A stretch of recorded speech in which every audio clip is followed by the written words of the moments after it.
don't forget to click that subscribe and bell icon to receive a notification each time I upload a new video.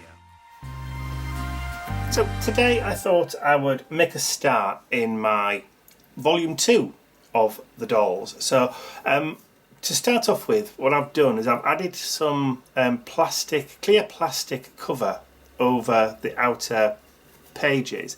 Now this is just predominantly to stop it from getting dirty. So when it's laying flat on my worktop, if I manage to get any paint or ink or whatever on the fronts, I can just wipe it off. I just didn't want to get these pages all grungy and nasty. So today, and I'm just opening up these pages at random as well, so I'm not going to work front to back, I'm just going to do them randomly. So to start off with then, I've just got some pieces of book text from an old copy of a Jules Verne novel, Journey to the Centre of the Earth. And I'm just going to quickly just rip out some of those pieces, and then I'm going to glue them down onto the page.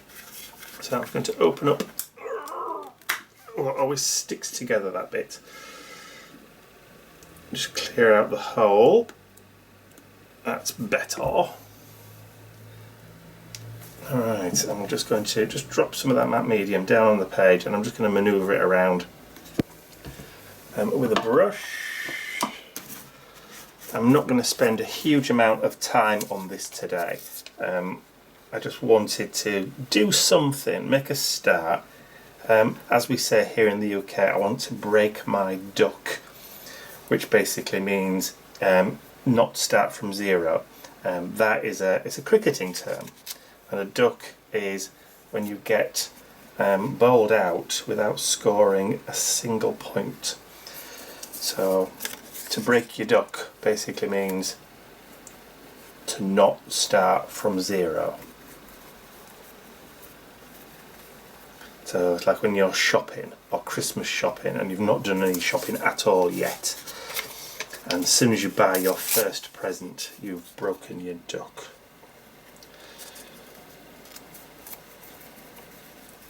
Okay, so I'm going to put a small piece down at the bottom there.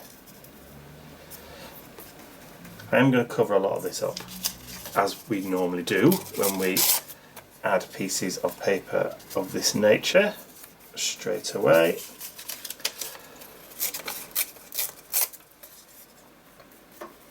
They just tend to get used as underpapers or background texture.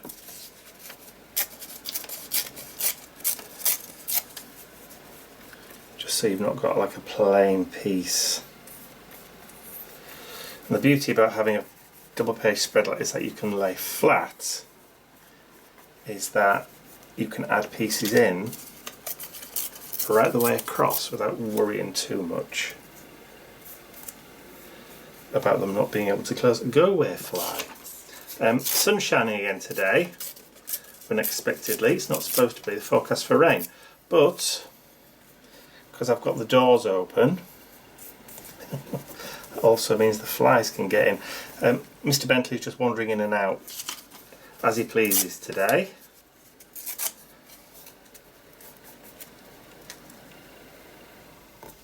There we go. I think that will. I'll just have one small more piece up that's upside down. Well, it doesn't really matter actually whether it's upside down or if it's upside down or not.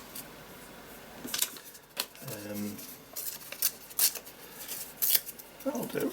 A bit more just here, I think. Yes, so we've got a few flies buzzing in and out through the windows and doors. I've had 2 visitations by wasps already, or I've had 2 visitations by the same wasp. I don't know. But anyway, I shooed him out the front door first, and then within 5 minutes there was another one in the house. Now I don't know whether he's flown over the top of the house and come back in again through the back. Perhaps he just likes it here. Who can say? Now then, where's my heat gun? Oh, there it is. I've had to pick it up off the floor because my hook, where it normally sits on the side of my desk, has fallen off. It's just one of those days today. So just give it a quick blast with the heat gun, and then I'll back again once it's dry.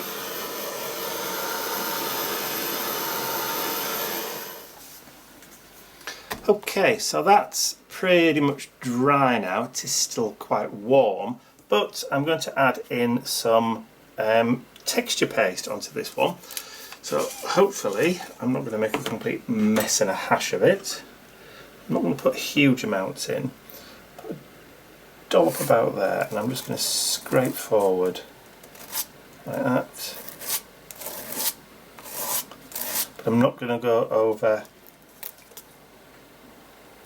the corner or the edge of the page. And I'm going to put another little bit at this side. Again, scrape it nicely through, lift it up. This is the chicken wire reversed stencil from the Crafter's Workshop. I think maybe just a tiny bit more down here.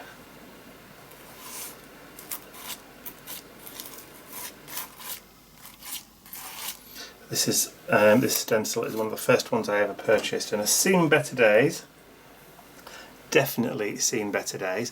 I need to get that washed straight away, otherwise it'll set and it will render it absolutely useless, and that's not what you want. So I'm going to leave that to dry au naturel, and I'm going to go and clean off this stencil, and I will be right back.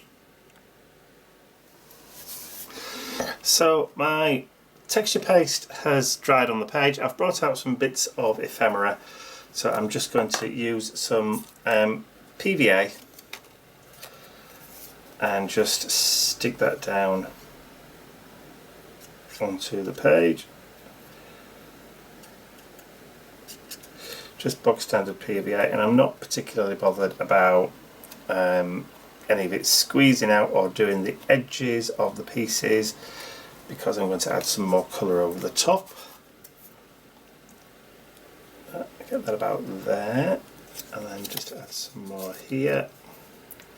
See, I like it if the edges of the pieces do kind of lift up a little bit, just gives you a bit more texture.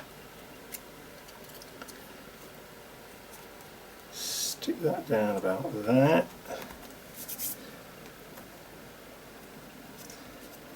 Maybe put a little bit too much glue on the back of that, but never mind. And then I'm going to stick down the two pieces at this side, there and there, I think. A ledger piece. Just creating some little clusters.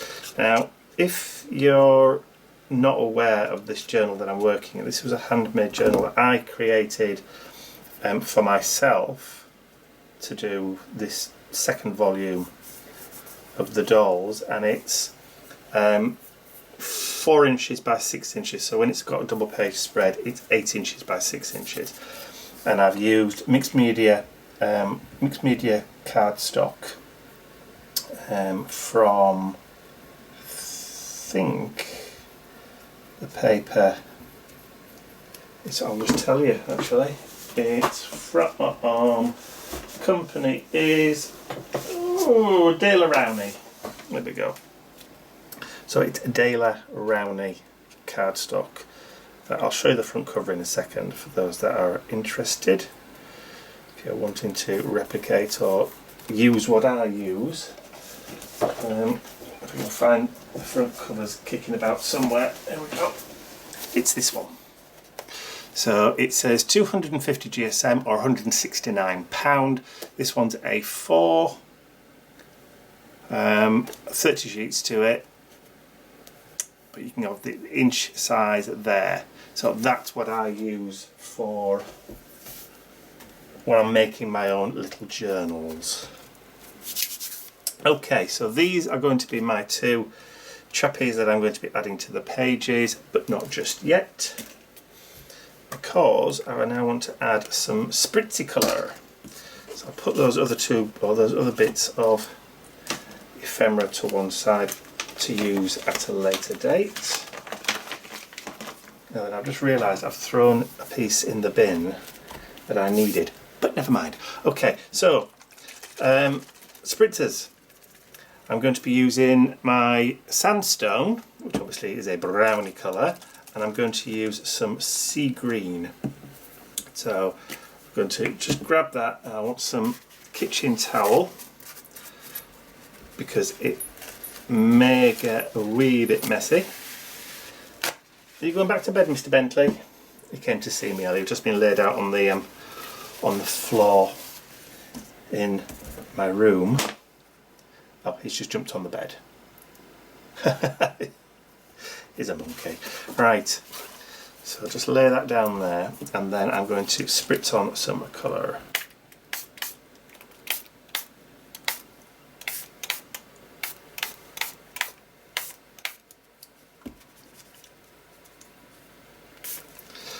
Okay, so let's use some of that sea green as well, and then we can get that to mix up a little bit. Love this colour combination because it's almost like mint chopped chip. It's lovely. Love it, love it, love it. Okay, so I can lift to get a little bit of that off, get a bit of drippage in there, and then just pop it back and lay it flat. And then I'm just going to heat it. Just going to heat it. And let it do its own thing. Because that's the beauty of these inks, is if you just let them do their own thing, you're kind of rewarded in the most lovely way sometimes. Right, so that's now dry. Now look at that beautiful kind of texture where it's pooled within the texture paste at the top and the bottom. You've got some runs. But because I've used different types of paper in the background with the book text and those pieces of ephemera, the ink has actually sunk in differently and saturated different parts differently depending on how it was stuck down or how much was layered underneath it, and you get a real nice kind of vintage-y effect, if that is such as a word. And again, like I said, it's something that even if you tried, you'd never be able to replicate exactly. You'd get something which was approximating, but not necessarily exactly the same. Right, so I'm just going to lift the lid from the sandstone one again now, and I'm just going to add some splatters. Just using the same ink.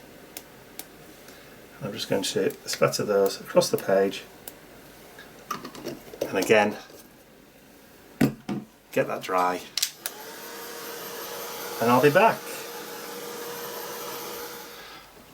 We're all dry. Excellent stuff. So now I can start to stick down my characters. So this lovely chappy here, obviously there is that shine which I will attempt to get rid of in a little while. So I'm going to stick him there. Now he's just the right height to fit on there, and he's just the right to fit about there. Perfect, or what? Now I didn't say that there was going to be anything startling in this art journal page. Most art journal processes, once you know how they work, they're not rocket science. And most art journal pages, particularly ones that I do, can be replicated really, really easy. There's no real, I won't say there's any real skill, because that's kind of wrong, because you know, the more you practice at doing it, the easier it becomes. It's the same as everything. Just like flying a rocket or operating on someone's brain. You know, I would never be able to do anything like that. But with practice, who knows what you're capable of doing. But when I say there's nothing real rocket sciencey about what I do, well, you've seen. I've stuck some paper down on a page, I've put a bit of texture paste through a stencil, and I've just spritzed with 2 different colours. You know. Like I said, there's no real chemistry involved.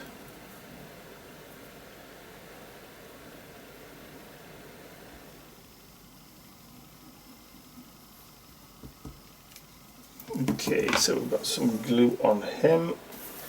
Oop, drop that down, and then we'll place him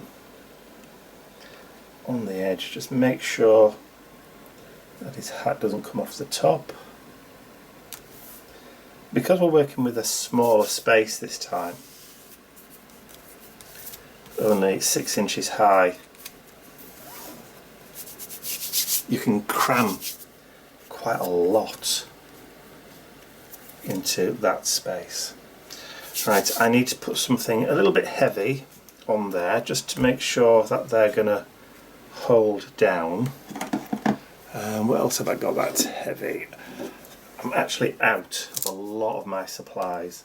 I've run out practically of clear gesso. I've only got a little bit left. I have ordered some, but I'm really down on my gessos and that kind of thing. So I'm hoping, with any luck, that my favourite shops and stuff will reopen again so that I can go and replenish my stocks.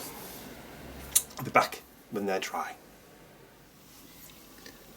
Okay, so they're all stuck, and I'm just going over with a fine brush, just adding my clear gesso to eliminate that horrible shine that I don't like on the laminate that Mr. Holtz seems to think looks really nice. I much prefer the matte to the shiny, but that's just me. So as you can see, I've just gone over, I've already done him, and I'm just painting over the top of the second characters. I want to call the dog Pugsley, I don't know why. Hoping that I've not missed anywhere at all, and that should now. I may have to go back and add a second coat because I can already see where the brush strokes or I've missed.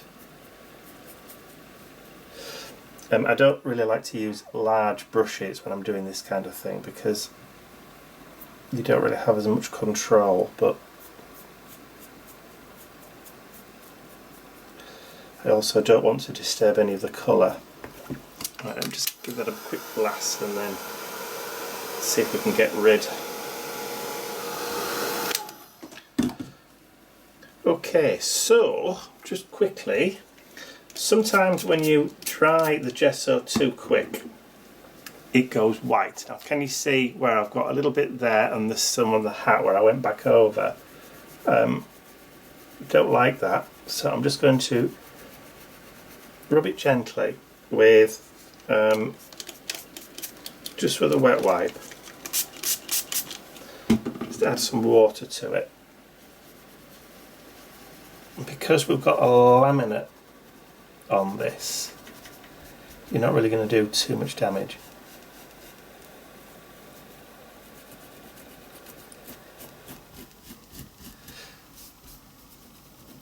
But it does kind of add to the texture a little.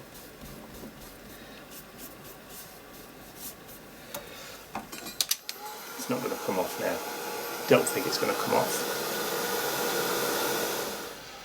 Right, I've kind of managed to sort that problem out, but to the best that I possibly can.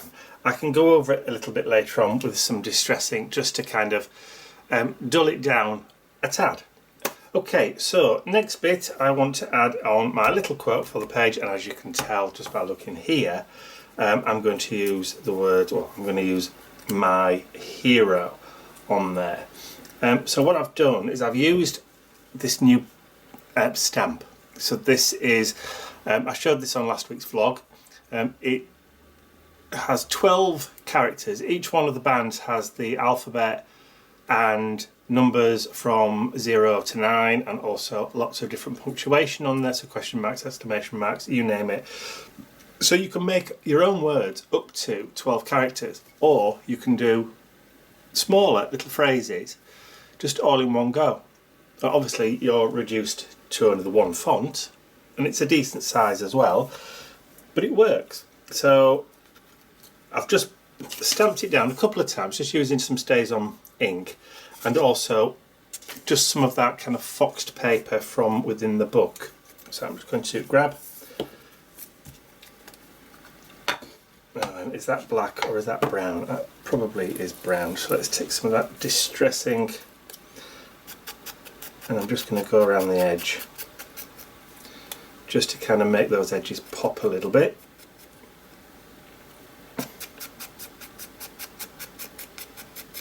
make it a little bit grungy old.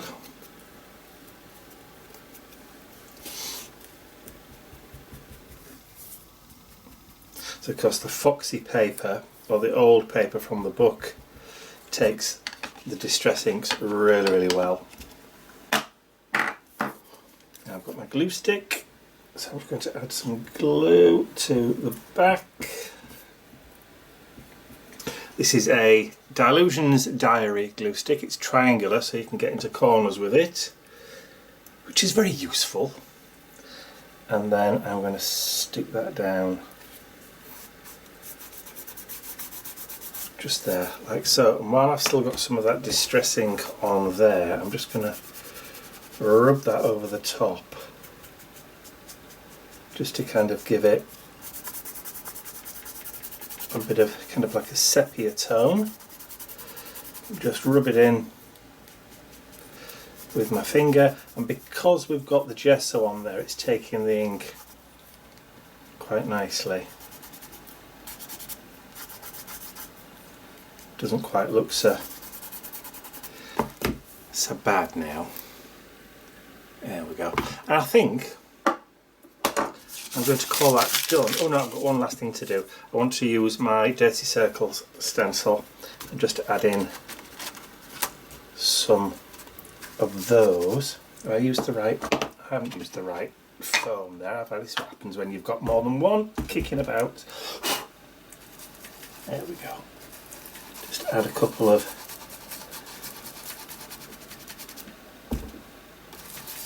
those dirty circles on the page. Just a little bit there, and probably just some there.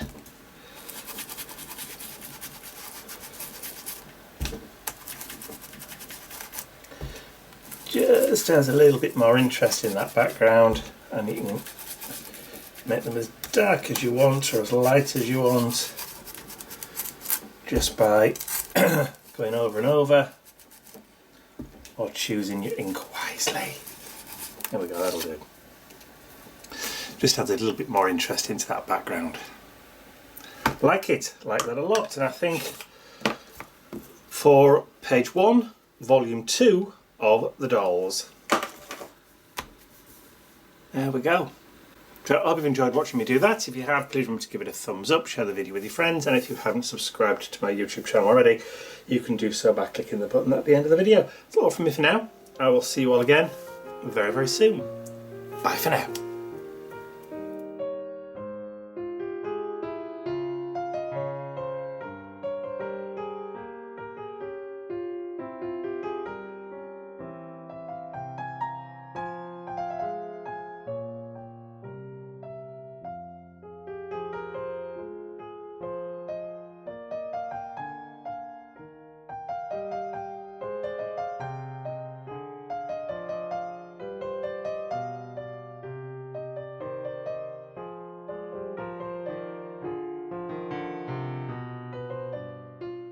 I'd like to say a huge thank you to all of my angels, because without you, these videos would not be possible.